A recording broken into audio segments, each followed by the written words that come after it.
श्रीराम.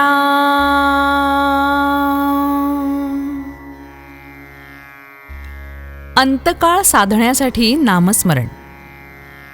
अंतकाळी नामस्मरण होणं म्हणजे अंतकाळ साधणं, आणि हा साधण्यासाठी आधी नामस्मरण करायला पाहिजे.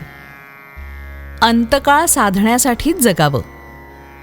भगवंत जिथे राहतो तेच आपलं खरं घर आहे. सध्या आपण शरीरात राहतो ते भाड्याचं घर.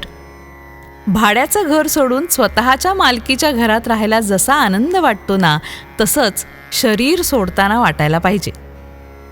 भगवंताचं घर तेच आपलं घर आहे याची खात्री झाली म्हणजे ते जमेल.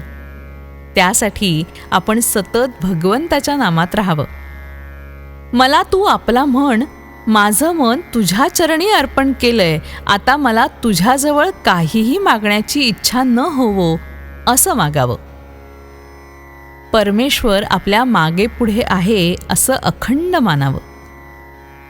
भगवंताचं स्मरण करणं म्हणजे जे काही आपल्या हातून घडतंय ते त्याच्याच इच्छेने घडतं आहे असं समजणं.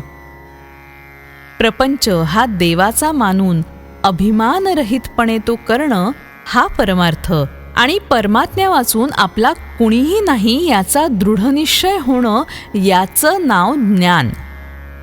हे ज्ञान बाणलं म्हणजे मनुष्य खऱ्या अर्थाने परमात्मप्राप्तीच्या मार्गाला म्हणजेच साधनाला लागला.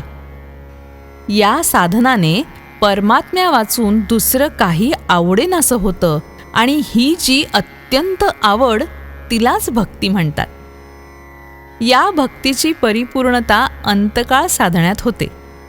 त्यासाठी सतत नामस्मरण किंवा अखंड अनुसंधान हेच एकमेव साधन सांगितलंय.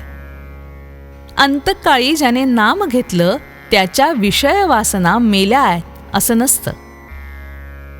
अंतकाळी ज्याने नाम घेतलं त्याच्या विषय वासना मेल्या असं नसतं. तो काही एकदम मुक्त होत नाही, पण पुढच्या जन्मी तो अतिसात्विक म्हणून जन्माला येईल. सात्विक म्हणजे भगवंताची प्राप्ती करून घ्यावी अशी वृत्ती असणारा. साधन प्राणाबरोबर असावं, म्हणजे प्राण जसे अभिमानरहित अखंड चालतात त्याप्रमाणे साधन अभिमानरहित अखंड चालावं. ते करता कामा नये. करणं म्हणजे अभिमानाला. सहज प्राणाबरोबर झालं म्हणजे अखंड चाललेलं असतं. प्रपंचातील तळमळ सोडून वागावं. गुरु आज्ञेत असावं. अनंत जन्मांचा देहाशी सहवास म्हणून देहावर प्रेम जडून देहबुद्धी होते.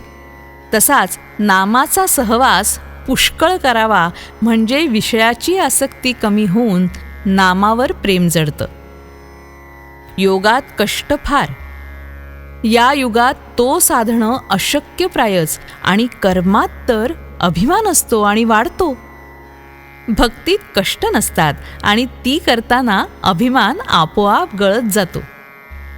योग आणि कर्म ही साधनं परमात्म्याच्या दत्तक पुत्राप्रमाणेच आहेत, तर भक्तीचे साधन हे परमात्म्याच्या औरस मुलाप्रमाणे आहे. भगवंताला दृष्टीआड होऊ न देणं हीच भक्ती, हेच खरं अनुसंधान, हाच खरा परमार्थ, आणि हेच खरं सर्वस्व आहे. श्रीराम.